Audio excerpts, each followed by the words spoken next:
Petro, el primer presidente de izquierda en pues el vecino país de Colombia, y obviamente se hace oportuno el análisis de qué representa para este país y cuáles son los principales retos. Esta tarde está con nosotros Jairo Liberos, quien es analista de noticias RCN en Colombia, a quien le agradezco la oportunidad de acompañarnos a esta hora, Jairo, precisamente desde Colombia. Ricardo Jaramillo te saluda desde Ciudad de Panamá. Hola Ricardo, muy buenas tardes. A ver, hablemos en el contexto de ese discurso que tuvo lugar el día de ayer y todo lo que ocurrió alrededor de Panamá. Tuvo la representación del vicepresidente, hubo un intercambio de palabras, pero hubo cosas puntuales que dijo el presidente Petro. ¿Qué se puede destacar de esta intervención?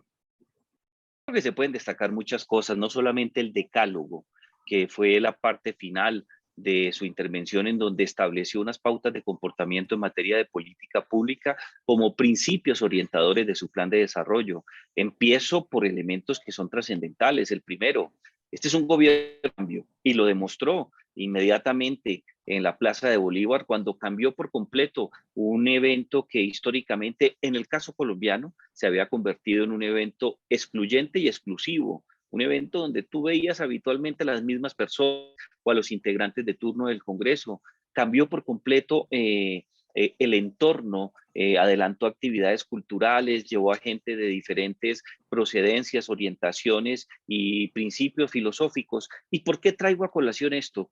Porque creo que la variable más importante es el cambio. En estos momentos, si se va a sacar adelante una lucha contra la corrupción, una nueva política de seguridad, un tema ambiental, está marcado por el cambio. No va a ser lo mismo de antes, por lo menos en términos discursivos. Dos, hay que tener en cuenta que muy seguramente uno de los elementos más difíciles de manejar va a girar en torno de la lucha contra las drogas ilícitas. Se va a dejar atrás el tema de la seguridad nacional como el principio orientador y todo va a ser de seguridad pública. Tres, esos procesos que él pretende sacar bajo esa sombrilla que se llama la paz global, va a generar muchas ampollas en Colombia y hoy día ya hay muchas personas preocupadas porque sentarse nuevamente a dialogar, así sea para que se sometan a la justicia con las disidencias de la FARC, con los paramilitares o neoparamilitares que son el Clan del Golfo o con el ELN, que ese sí sería una negociación política para cerrar el conflicto armado, va a generar muchos problemas, distancias y además el tema de narcotráfico está presente en esas tres organizaciones. Si se suspende en un cese bilateral las operaciones que comprometan cultivos ilícitos, laboratorios, rutas y mercados ilegales, la situación va a ser muy complicada. En esos tres puntos que fueron los iniciales, sin entrar en el tema de las reformas, que creo que es un procedimiento mucho más grande, el cambio se va a sentir en el corto plazo.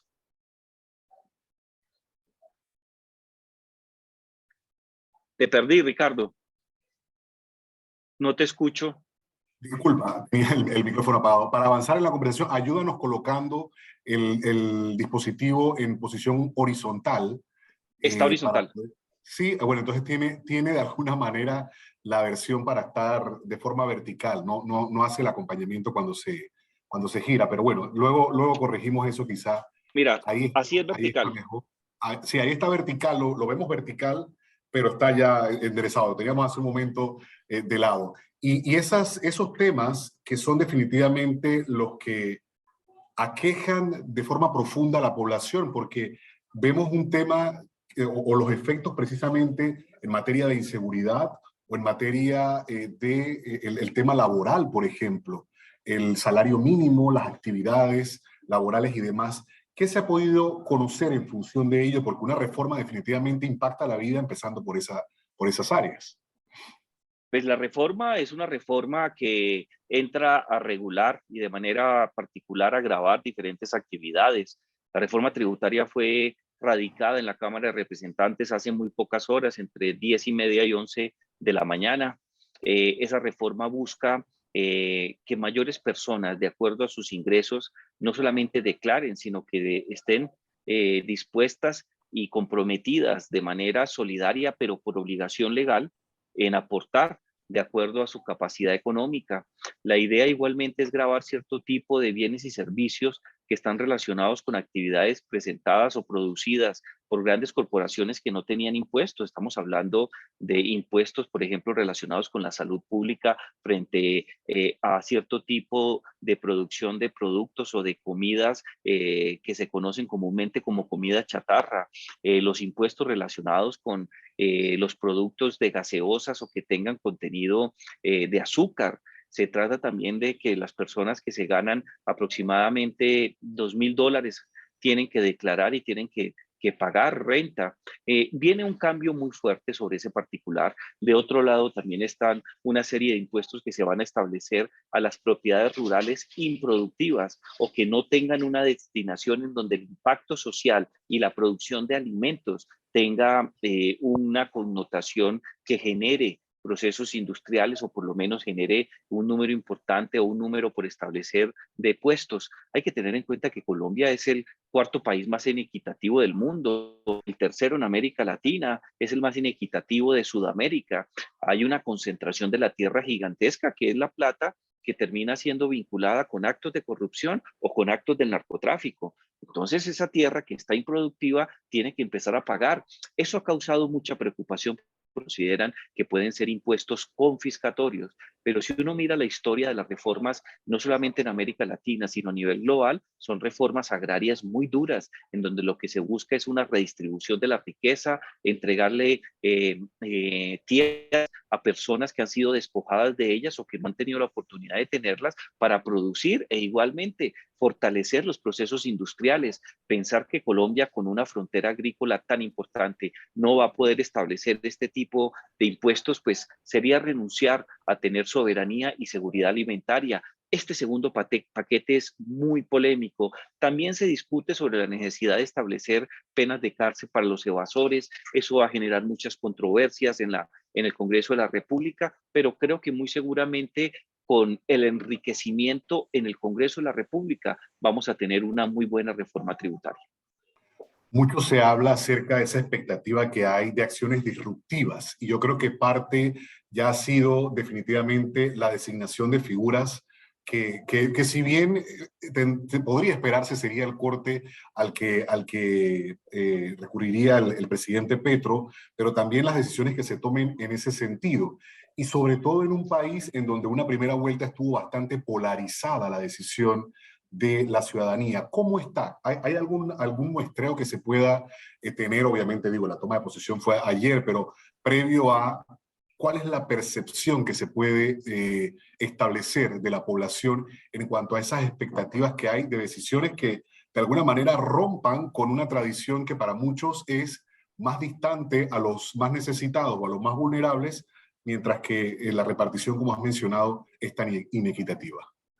Las expectativas son gigantescas. Recuerda que en América Latina se ha vivido un estallido social, ya llegó a Panamá con unas protestas fuertes, pero que en Colombia fueron monumentales entre abril, el 28 de abril, el 28 de junio, siguiendo los pasos de lo que fue en octubre del 2019, el estallido social en Chile o en Bolivia o en Perú o en Ecuador. Desde ese punto de vista, el descontento popular con la democracia es inmenso y quien recoge ese descontento y lo lleva al plano electoral y tiene que convertirlo en políticas públicas es precisamente Gustavo Petro. Las expectativas son muy grandes y quizás ese puede ser el talón de Aquiles de Gustavo Petro porque recibe un Estado con una situación precaria en términos económicos, lo que nos dejó la pandemia, los confinamientos, la recesión que ya se anuncia, la alta inflación, el problema de la guerra entre Rusia y Ucrania con las dificultades para el abastecimiento de recursos vitales, la subida del valor del gas, del petróleo, es una situación muy crítica que hace mucho más exigente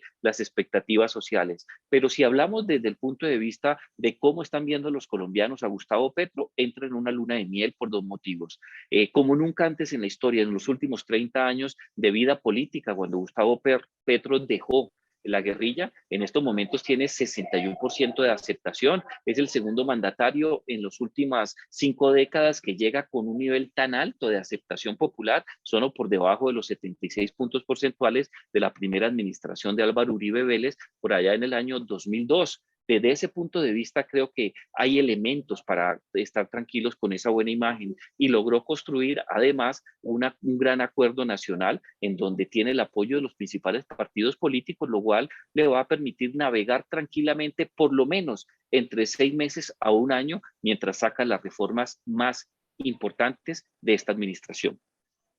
Desde fuera, Colombia, Jairo, antes de finalizar y el tiempo nos venza, hay mucha expectativa también por el aspecto diplomático, la relación de Colombia con otros países, llámese Estados Unidos por un lado y los países de corte socialista en América Latina, de lo que has hablado precisamente, las grandes, no sé si llamarle revoluciones o cambios, golpe de timón que han tenido varios países en América Latina. ¿Qué expectativa o qué se ha podido, por ejemplo, en la imagen de quién recae este aspecto diplomático y cuál podría ser la línea, en este caso, del gobierno de Gustavo Petro? La línea de integración y de trabajo conjunto la planteó Gustavo Petro desde campaña.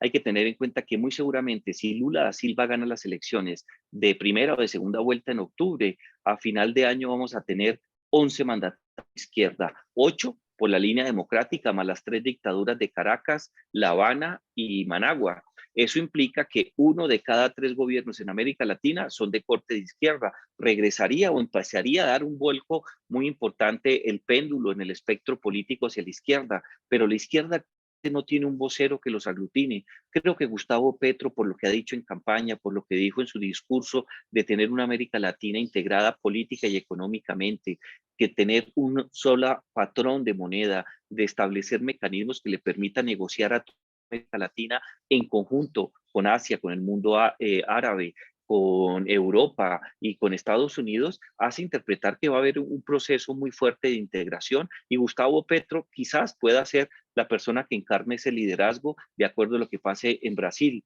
Para ello designó a Álvaro Leiva, un político conservador muy curtido que ha militado en diferentes partidos políticos, gran conocedor de los temas de paz y seguridad y de manera particular que está dispuesto a generar los mecanismos necesarios para normalizar las relaciones con Cuba, para las negociaciones de paz con el ELN, a normalizar las relaciones con Venezuela, para reactivar una de las fronteras económicas más importantes sin que esto signifique o haga entender que no va a trabajar con gobiernos de centro o con gobiernos de derecha, que son 2 de cada 3 de los mandatarios que actualmente están en el poder en América Latina. En el plano internacional, además, la lucha contra el cambio climático, la renegociación de los tratados de libre comercio y una nueva relación con Estados Unidos marcan la agenda de Gustavo Petro.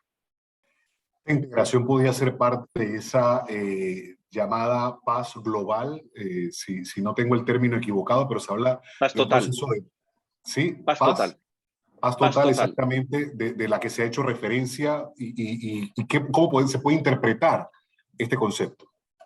La paz total es cerrar el fuego de los ejércitos alzados en armas, sean insurgentes, sean terroristas o sean paramilitares. Inicialmente lo que busca Petro es un proceso de negociación de la paz con el ELN o de sometimiento a la justicia con las disidencias de la FARC y con el Clan del Golfo, de tal manera que entre colombianos no se sigan matando y se logre disminuir el tema relacionado con las drogas ilícitas, que es quizás uno de los grandes problemas globales, especialmente en cabeza de Colombia, que pone los muertos, pone la droga, pero no tiene la capacidad de conducir un proceso cuyas variables reales están más que en la oferta, en la demanda, porque está ilegal la lucha contra las drogas. Él ha querido extender ese concepto al plano internacional, pero por ahora no tenemos lineamientos mayores sobre eso, o por lo menos no los ha expresado Gustavo Petro. Ya en los pocos minutos que nos quedan antes de finalizar, Jairo, sería interesante conocer si hay el establecimiento de un plan de trabajo. Por ejemplo, en nuestro país se estila un poco hacer un balance a los 100 días de gestión y eso se proyecta precisamente como los primeros pasos o las acciones a tomar para hacer pues más contundentes esos primeros días. ¿Se tiene conocimiento de si hay una línea en ese sentido? Claro que sí, hay 15 proyectos de ley y unos 5 procesos que buscan garantizar que esos 100 días, siguiendo la usanza norteamericana que hace parte hoy día de la experiencia de políticas públicas en América Latina tenga un mayor impacto. Se habla de una reforma a la salud, a las pensiones, tributaria, de justicia, política, electoral. Ya se radicaron 2 proyectos y se espera que la otra semana se radiquen otros 6 proyectos. Se habla de una reforma a la Policía Nacional, a las fuerzas militares. Todo tiene un proceso que, por lo menos en el papel, está muy bien sintonizado. Quiero agradecer a Jairo Libreros la oportunidad de este análisis amplio, pero también profundo de la expectativa de esa proyección que hay obviamente con la llegada de Gustavo Petro a la presidencia de Colombia y la sensación también que hay en la población, en el mejor de los casos, pues mejores días obviamente para un país que bastante pues marcado ha estado por temas el tema de la inseguridad, el tema de la guerrilla, el tema del narcotráfico, pero que es un país tan productivo, tan hermoso que hemos tenido también oportunidad de visitar y esos nuevos bríos definitivamente también ayudan a la economía y a otros sectores en este sentido. Jairo, muchísimas gracias. Agradecemos desde Panamá la oportunidad de esta conversación. Para mí es un orgullo y es un honor compartir este espacio contigo. Feliz tarde. Bien, y siendo las 3:59 minutos de la tarde, tenemos que pasar a nuestra siguiente pausa en minuto 60 en la voz de Judith Peña y regresamos con más.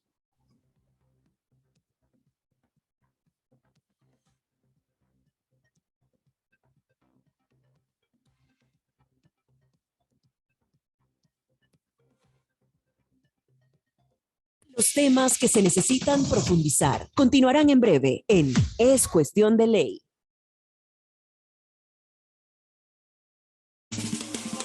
Sintoniza Radio Panamá en diferentes partes del país a través de nuestras frecuencias. Panamá 94.5 FM, Colón 94.7 FM, Provincias Centrales 104.3 FM y Bocas del Toro 97.7 FM. Radio Panamá.